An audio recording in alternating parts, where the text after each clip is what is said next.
I just wanted to document what a free boat looks like. He's already buffed and compounded the sides. It didn't look like that. But the interior was completely gone.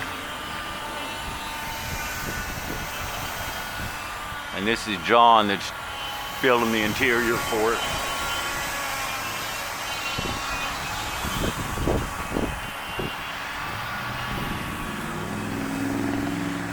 But this is his project boat.